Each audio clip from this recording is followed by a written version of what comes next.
Ladies and gentlemen, the President of the United States, accompanied by the President of the Republic of Azerbaijan and the Prime Minister of the Republic of Armenia.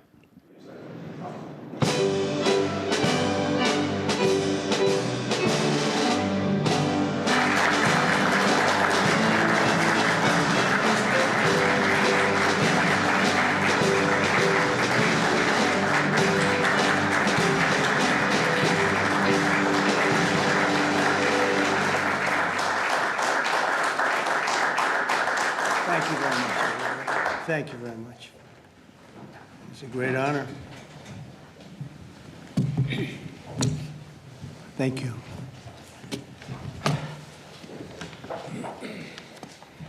It's a long time, 35 years they fought, and now they're friends, and they're going to be friends for a long time. But it's a big, beautiful honor to welcome everyone to the White House for this very historic peace summit between Armenia and Azerbaijan. It's really a great thrill for me. I love seeing good people get together, and that's what you have. You have two great leaders. I want to congratulate these two visionary people, Prime Minister Pashinyan and President Aliyev, for coming to Washington to sign this momentous joint declaration. It's a tremendously important document, and it's been a long time in coming. They were explaining before that so many times they thought they could get there. It never happened, just never happened.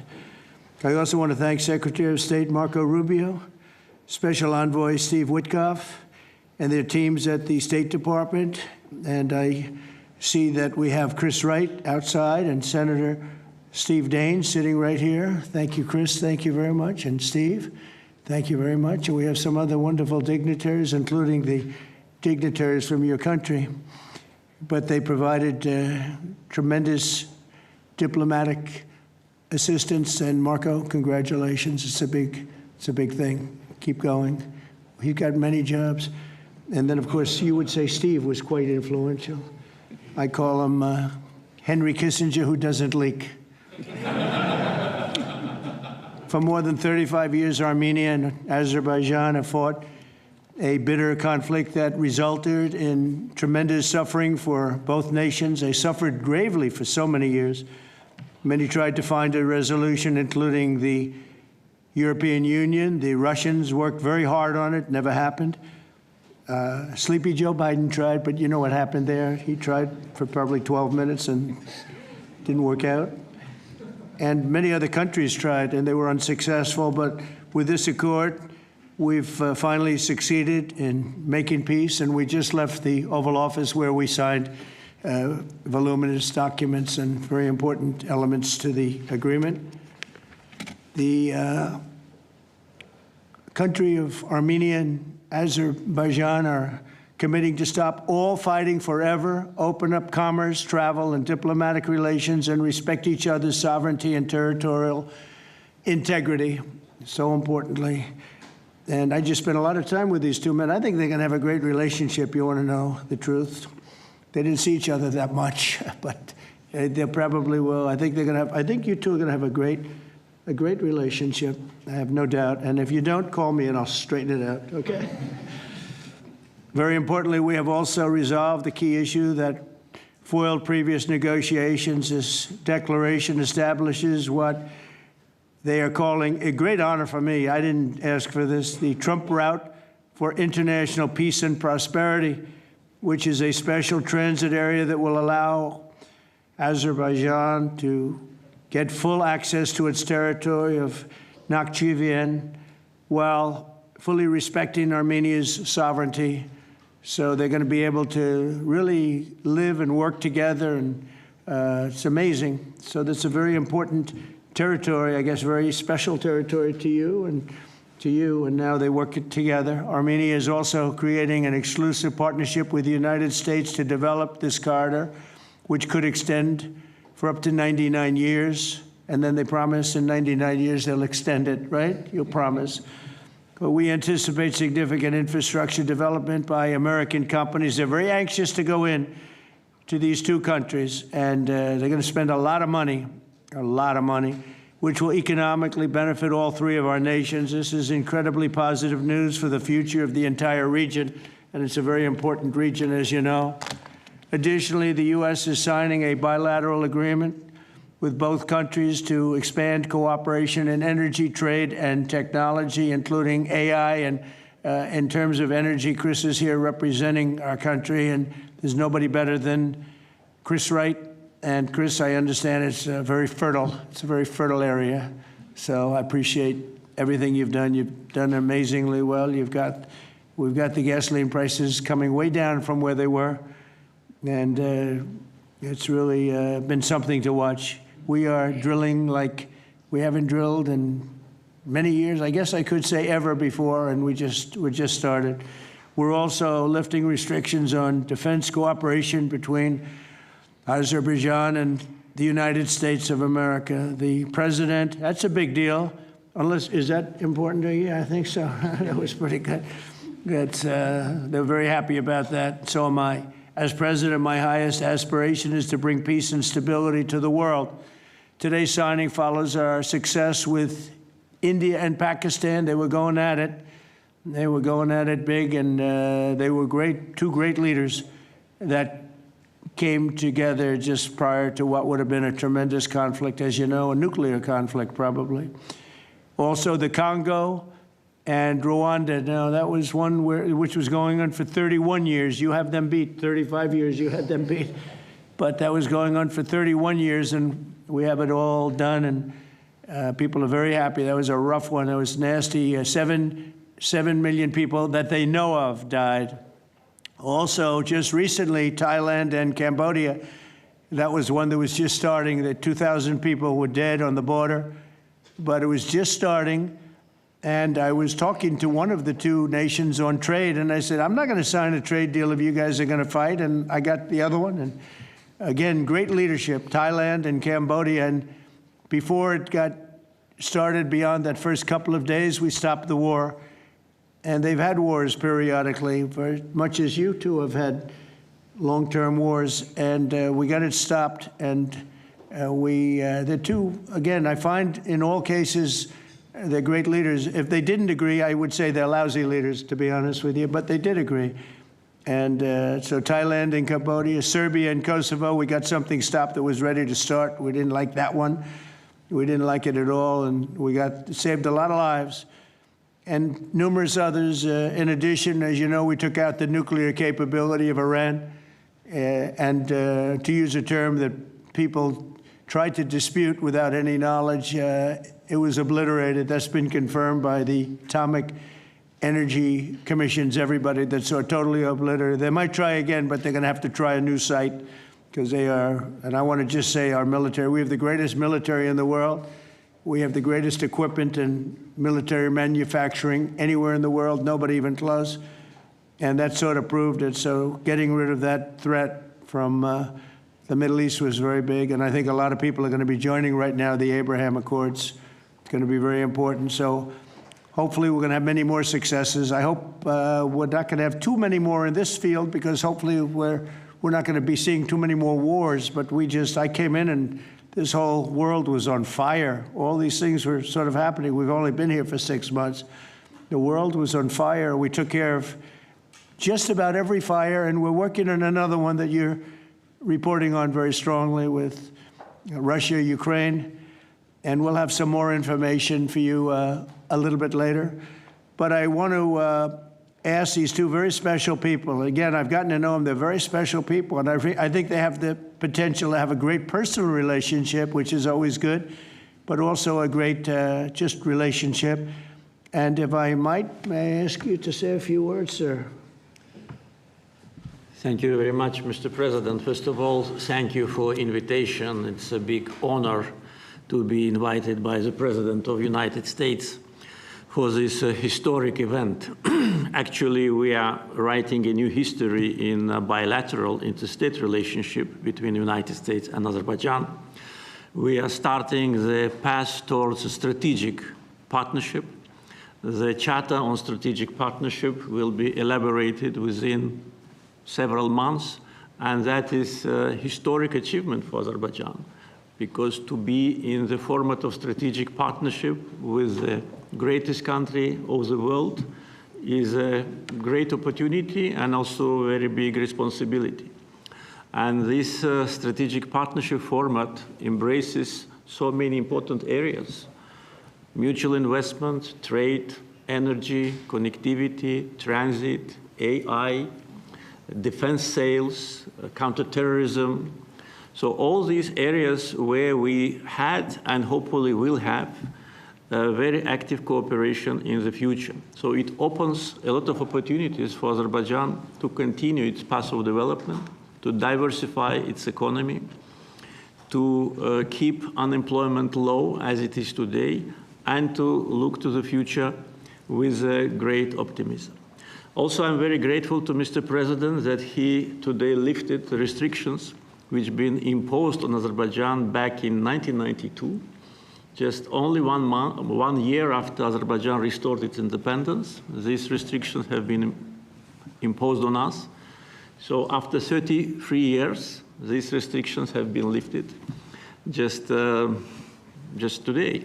So really, it's a day which will be remembered by the people of Azerbaijan with a feeling of pride and gratitude to President Trump for his attitude to Azerbaijan, for his vision, for not only for our region.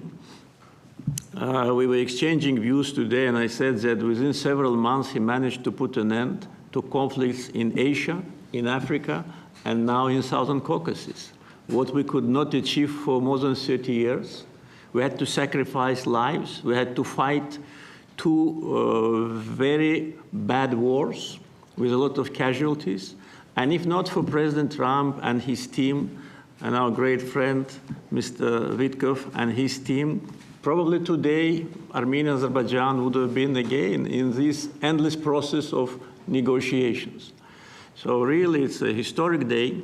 We are today establishing peace in the Caucasus, which will open great opportunities, not only for our region. And as President Trump correctly mentioned, the Trump route for international peace and prosperity, which will create new connectivity lines, which will lift the walls, and which will create connectivity opportunities for so many countries, with investments, with prosperity, with stability. You know, Azerbaijan and Armenia, we became independent at the same time as a result of the collapse of the Soviet Union. But at that time already, we were at war. So we lost a lot of years just being preoccupied with wars and occupation and bloodshed. So today, historic day, also is because we bring peace. President Trump brings peace to Caucasus, and we're grateful for that. And I'm sure that Armenia and Azerbaijan will find courage and responsibility to reconcile, and also the people will reconcile. We will turn the page of standoff, confrontation, and bloodshed, and provide bright and safe future for our children. So I'm very happy because today we're writing the great new history. And once again, Mr. President, thank you for all what you are doing for us, for our region, and for the whole world. Thank you very much. Thank you.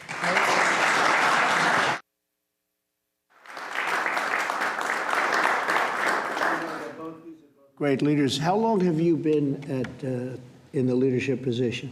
22 years. 22 years. Yeah. That's pretty good. That means he's tough and smart. And it's an amazing part of the world. Congratulations. Thank what you. a great honor to be involved. Thank you very much. Please. Thank you, Mr. President, ladies and gentlemen. Today we have reached a significant milestone in Armenia-Azerbaijani relations.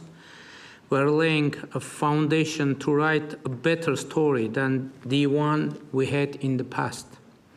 This breakthrough would be simply not have been possible without President Trump's personal engagement and his resolute commitment to peace in our region. The initiating of peace agreement will pave the way to end the decades of conflict between our countries and open a new era based on the full respect for the sovereignty and territorial integrity of each other. Today's declarations, which President Trump personally will sign as well as witness, gives confidence and assurance that we are opening a chapter of peace, prosperity, security, and economic cooperation in the South Caucasus.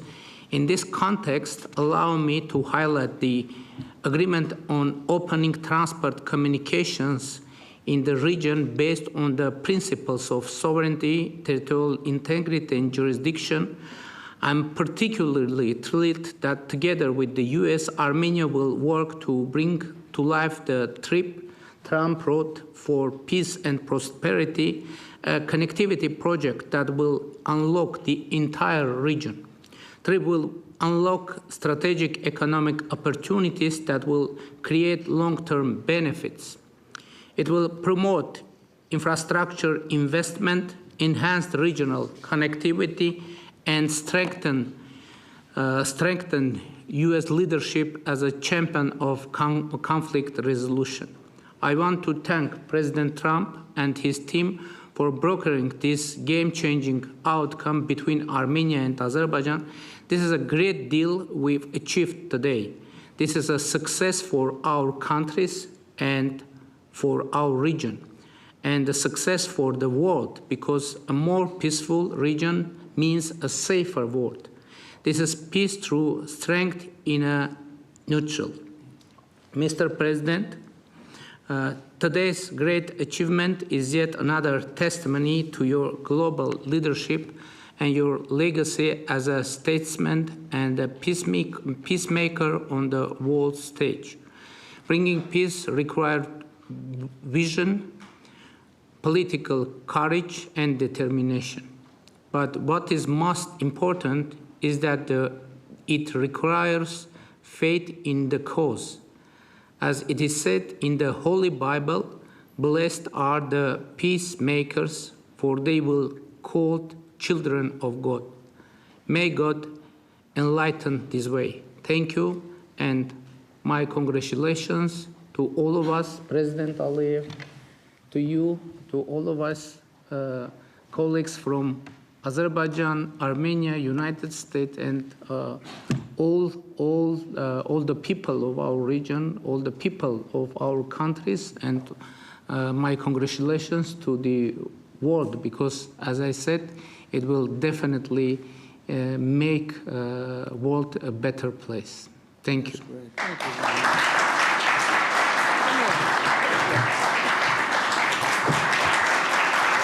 President of the United States, the President of the Republic of Azerbaijan, and the Prime Minister of the Republic of Armenia will now sign the joint declaration on the outcomes of the Trump Route for International Peace and Prosperity Summit. That's really They will beautiful. sign 3 copies in English. The President of the United States signs as a witness to the President of the Republic of Azerbaijan and the Prime Minister of the Republic of Armenia, affirming their path to peace, stability, and prosperity.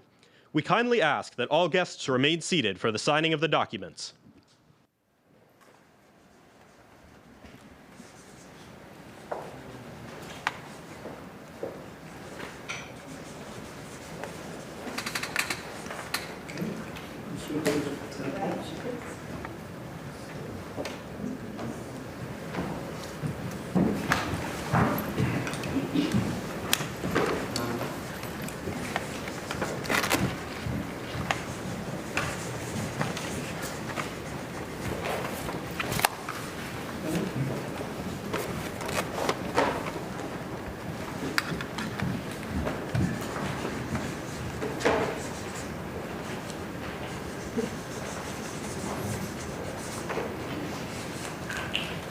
That is so great, and we'll hold up, how about holding up that document, all right?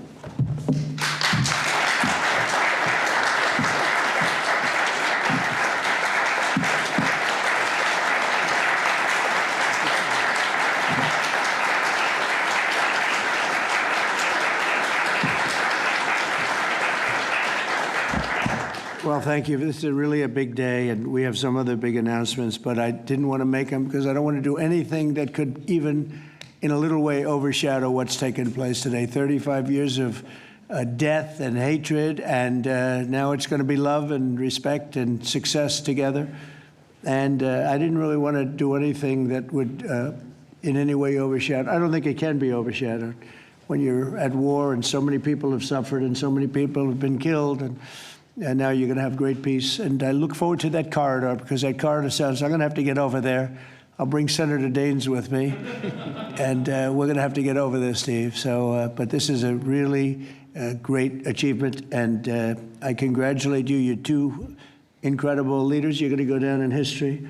And I've read the whole thing about how long it took, and you thought you were there and people let you down, and sometimes you probably let people down. Maybe, I don't know how it works, but that's the way it usually does. But this is something that is very, very special. So I don't want to get in the way of it at all, but we'll take a few questions, maybe at least slightly related, but we have some other things to announce later on in the day. Peter, please. Related, just because you mentioned the elusive peace in Ukraine. Who is holding up this Ukraine ceasefire summit? Is it Putin or is it Zelensky? Well, I think it's that one is, as you know, we've been working on a lot of these deals. We've closed every single one of them all throughout the world, and that's the last of them. And they're losing, Peter, about 6, maybe even 7,000 soldiers every single week. Russia, as you know, lost almost 25,000 over the last month and a half, and Ukraine lost just a small number, fewer. It's a lot of people are dying, and I think we're getting very close. And we're going to be announcing later on. We're going to have a meeting with Russia. We'll start off with Russia, and we'll announce a location. I think the location will be a very popular one for a lot of reasons. But we'll be announcing that a little bit later. I just don't want to do it now because of the importance of what we just did. And I completely understand that. Just a follow-up. Are you surprised that Zelensky hasn't figured out by now, in years of war, how to deal with you and to deal with Putin without needing permission to make concessions from his parliament or from a national referendum? Well, he's going out and getting what he needs. You know, he's not authorized to do certain things. I said, well, you're going to have to get it fast because, you know, we're getting very close to a deal. And he's doing that, and he's working with the European nations, and they're terrific people, terrific leaders, NATO. And as you know, I became very friendly with them. They agreed to go from 2% to 5%, 2% that they didn't pay to 5% that they've already paid. It's trillions of dollars. So, you know, we're working together very closely. But no, in all fairness to President Zelensky, he's getting everything he needs to assuming we get something done. But I'll be meeting very shortly with President Putin. It would have been sooner, but I guess there's security arrangements that, unfortunately, people have to make. Otherwise, I'd do it much quicker. He would, too. He'd like to meet as soon as possible. I agree with it. But we'll be announcing that very shortly, okay? And location. Yeah, please. Mr. President, with this meeting with Putin, is this Russia's last chance to achieve peace? And do you expect Ukraine to make any type of territorial concession? Yeah, I don't like using the term last chance. Look, it's, you know, look, this is two very, very smart people. They've been going at it and their predecessors also very smart. And they've been going at it for 35 years. It's tough. And, you know, when those guns start going off, it's awfully tough to get them to stop. It really does. It's a war that should have never happened. It would have never happened if I were president. There was no reason for it. So many people are killed, so much cultural destruction. You look at those magnificent towers, the most beautiful in the world. You know, the spires were considered the most beautiful in the world. They're all in a million pieces, laying on the ground, all obliterated, knocked into a million pieces. So sad. But millions of people have died. And very, very much set in their ways. A lot of people were set in their ways. But I think we're getting close. I mean, this was not my war. This was Biden's war. But the European Union has been great. As you know, they're purchasing equipment from us. They have a lot of money. And they're spending a lot of money on buying equipment. We're not spending money, but we are supplying them equipment. They're paying for it. And I think, I think that a lot of things happened recently that would make this go forward. I'm not going to mention anything having to do with India, but maybe that had an impact. But what really had an impact was NATO has stepped up in terms of their spending on buying military equipment.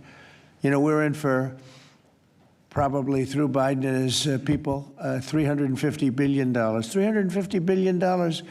When they hear these numbers, you're saying that's a lot of money.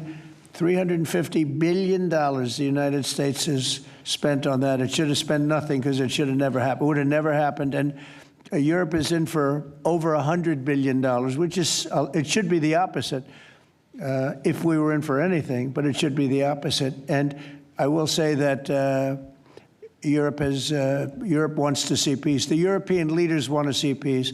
President Putin, I believe, wants to see peace, and Zelensky wants to see peace. Now, President Zelensky has to get all of his everything he needs because he's going to have to get ready to sign something, and I think he is working hard to get that done. Will Zelensky have to give up territory, Mr. President? Well, you're looking at territory that's been fought over for 3.5 years with, a lot of Russians have died, a lot of Ukrainians have died. So we're looking at that, but we're actually looking to get some back and some swapping. It's complicated. It's actually nothing easy. It's very complicated, but we're going to get some back. We're going to get some switched. There'll be some swapping of territories to the betterment of both. And but we'll be talking about that either later or tomorrow or whatever. Yeah, please.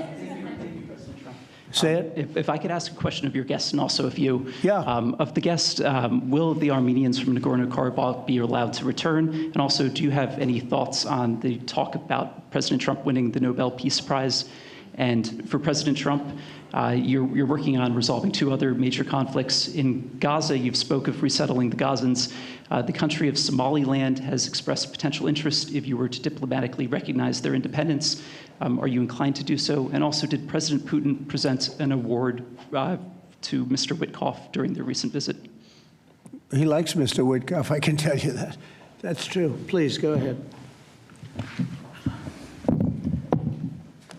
I think President Trump deserved to have a Nobel Peace Prize, and we will defend that, and we will promote for that, and that's obvious. So, and today's event, I think, is a very bright expression of that, and hopefully you will invite us to front row. You'll be front row. Yeah. Thank you very much. We are in favor. Thank you. Thank you. Can I have a suggestion? Yes. So maybe we agree with Prime Minister Pashinyan to send a joint appeal to Nobel Committee to award President Trump with the Nobel Peace Prize, because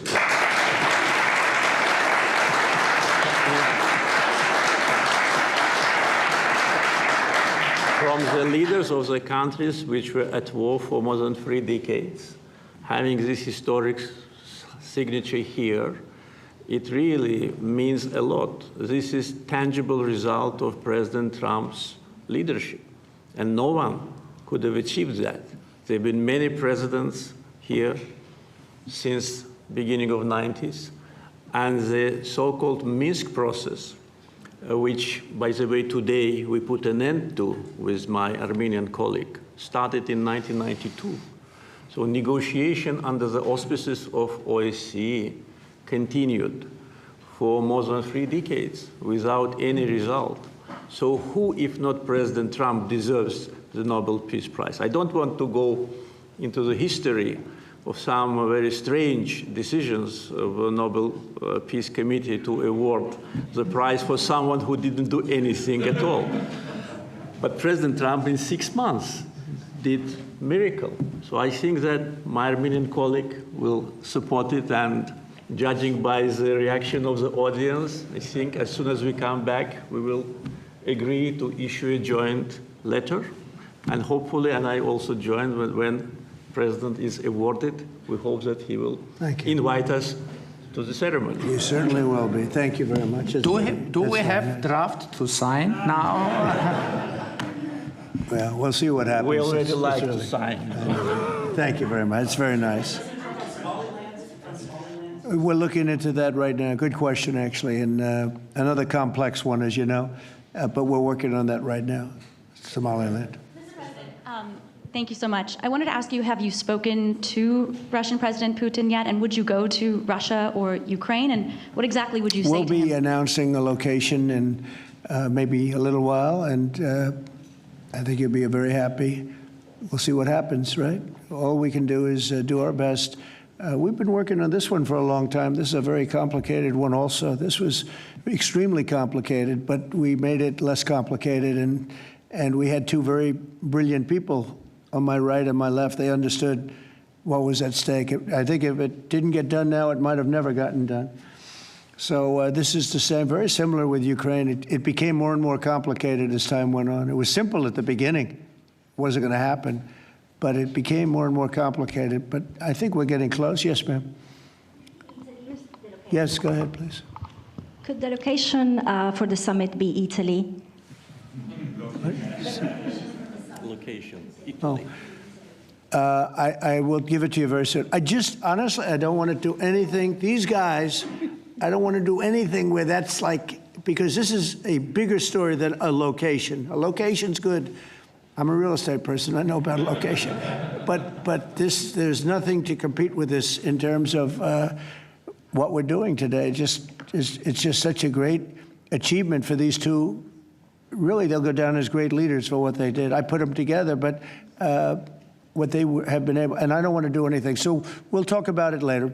Today, we'll give you a location today. And what about the war on the cartels, too? You were talking about sending military forces to fight against the drug cartels in Latin America. Do you think it's worth sending our forces, our U.S. forces there to take this on? Cartels where? Central Latin America. Well, Latin America's got a lot of cartels. They've got a lot of drugs flowing. So, we want to protect our country. We have to protect our country. We haven't been doing it for 4 years. And we love this country like they love their countries. We have to protect our country. So, we're playing a tough game, but we'll have more to say about that soon. Yes, ma'am. Mr. President, I'm Musala from Azerbaijan News Agency Report. So we are grateful to be here. Today you host a truly historic meeting. As a person who values diplomacy and global interaction, do you consider the possibility to visiting Azerbaijan? Actually, you mentioned Azerbaijan and Armenia after this meeting. Well, To visit our countries, do you consider to visit? Wow. which one do I consider better? Both, yes. Oh, I think if I ever said that you would say, this guy couldn't have solved the problem. You know what? I consider them both great, okay? And you know what? They're going to be even greater. But and they're very different in many ways, but they have a lot in common. But they're both great as far as I'm concerned. Yeah, please. It's an interesting question, right? That would have been a hell of an answer if I said, well, I think I like this one or that one. No, we don't do that. Go ahead, please. Mr. President, first of all, thank you for bringing peace to South Caucasus, something that no one has been able to achieve in 35 years. Thank you. That's number one. We also noticed that you think highly of the commitments that the sides have taken on and assumed. However, considering the long history of conflict and the fact that this is not a legally binding document, will there be consequences if at some point one of the sides takes a step back? I don't think it's going to happen. I think it's going to be very good. And I told them, I gave them a personal commitment. If there's always little problems here and there, right? The big ones have been solved. The giant ones have been solved. But if there's conflict, they both know they're going to call me and we're going to get it straightened out. They're not going to have a problem. Where are you from? Armenia. Okay, good. Very good. I was wondering. It was a very unusual question. But it's not unusual considering you're from Armenia. If there's a problem, we will get it worked out. I told them both, don't let the problem last. We get it early and we'll get it solved. Good reporter you have over there. Okay? Can I Yes, add? please. Can I add? Yeah.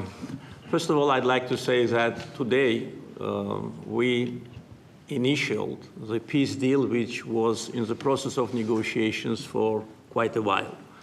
The fact that it is initialed here, in the capital #1 of the world, in the office #1 of the world, and in front of the great President of the United States, means that there should be no doubts and no suspicions that any of the sides would step back. If any of us, Prime Minister Pashinyan or myself, had in mind to step back, we wouldn't have come here. So you can be absolutely sure, as well as Azerbaijani community, that what has happened today will result in peace, long-lasting peace, eternal peace in the Caucasus. That's a very nice I'm sorry. I'm sorry. Fully agree and nothing to add. That's a very nice two statements, but that's a beautifully stated statement.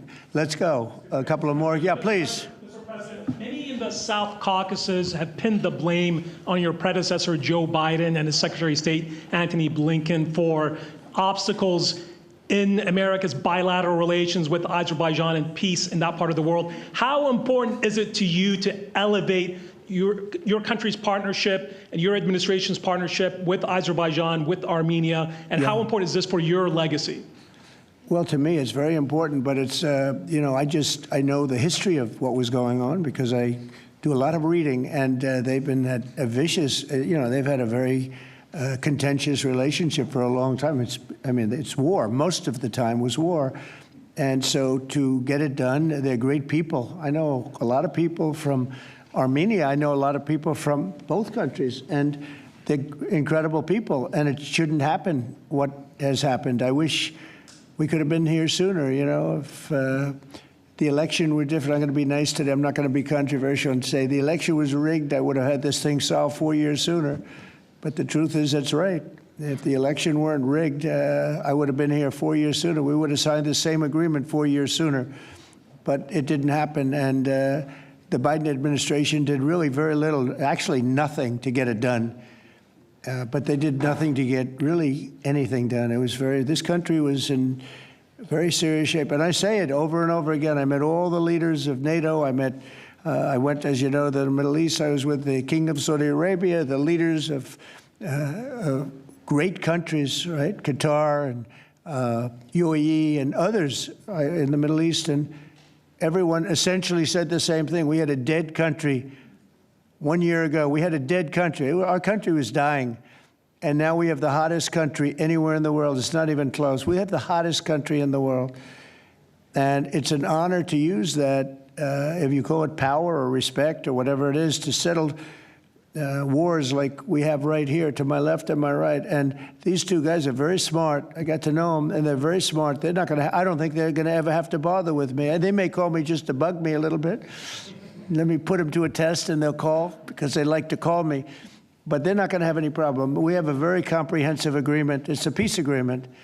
And this isn't ceasefire. This isn't we'll hold off. This is a peace agreement.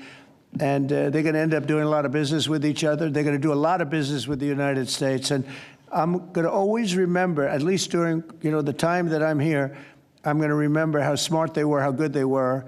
And when it comes to trade and other things, we're going to always go 100% out. We'll go out of our way to make sure it comes out good for them. They did an amazingly good thing and a very brave thing. It's a very complicated part of the world they come from, very tough part of the world. It's a tough, but smart part of the world, smart, tough people, and great wealth, great energy wealth. I was talking to Chris, and you were saying in terms of wealth, it's enormous wealth. But wealth doesn't often solve problems. It takes other things. But they're amazing, two amazing leaders, and it's an honor to be associated with them. How about we'll do one more, please? Thank you, Mr. President. Your gut instincts have always done well in terms of business and in terms of politics. What does your gut tell you as it relates to the possibility of an event like this in the next few weeks, the next few months, in which you have President Putin on one side and President Zelensky on your other side? I think my instinct really tells me that we have a shot at it, okay?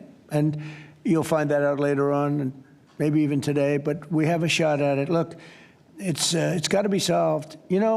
we're not losing people. A lot of people say, why are you bothering? We're not losing people. We were spending hundreds of billions of dollars. Now we're spending nothing. We're spending no money. I guess we're making money because, you know, we have the best military equipment in the world. We're selling it to NATO. But you're losing thousands of people a week, Russians and Ukrainians mostly soldiers, but, you know, missiles are lobbed into cities and towns, Kiev, lots of places. You've been reading the same stories that I've been reading. And we got to get it solved.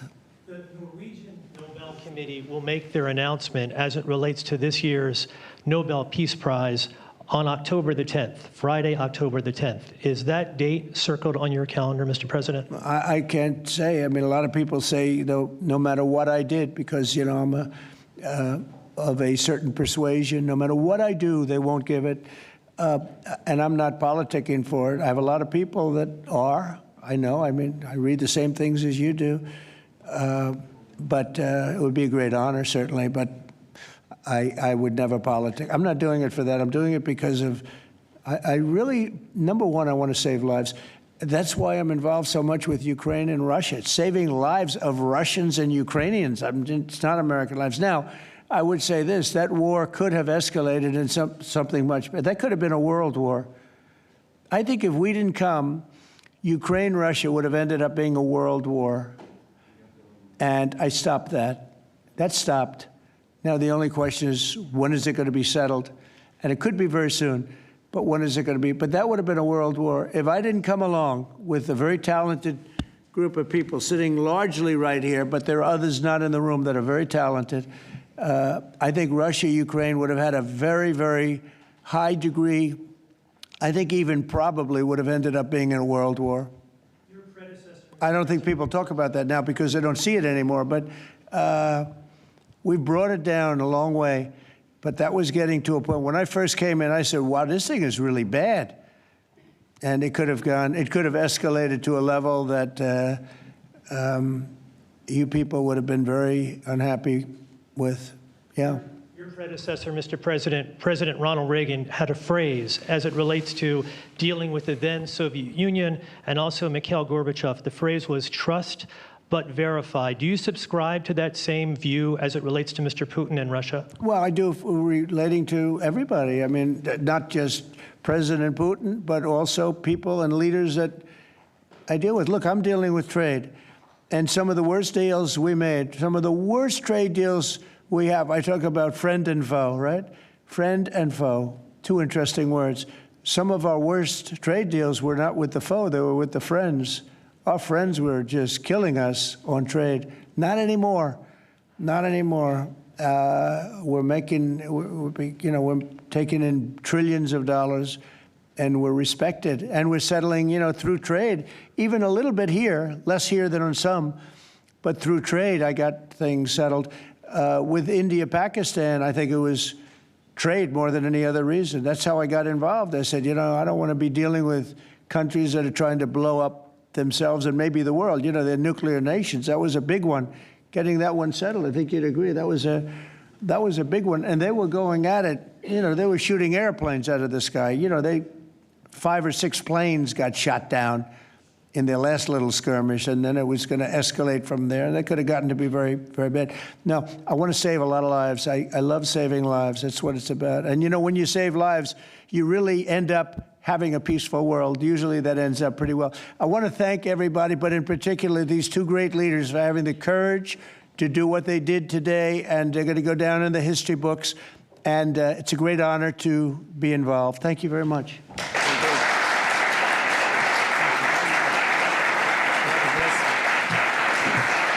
Thank you.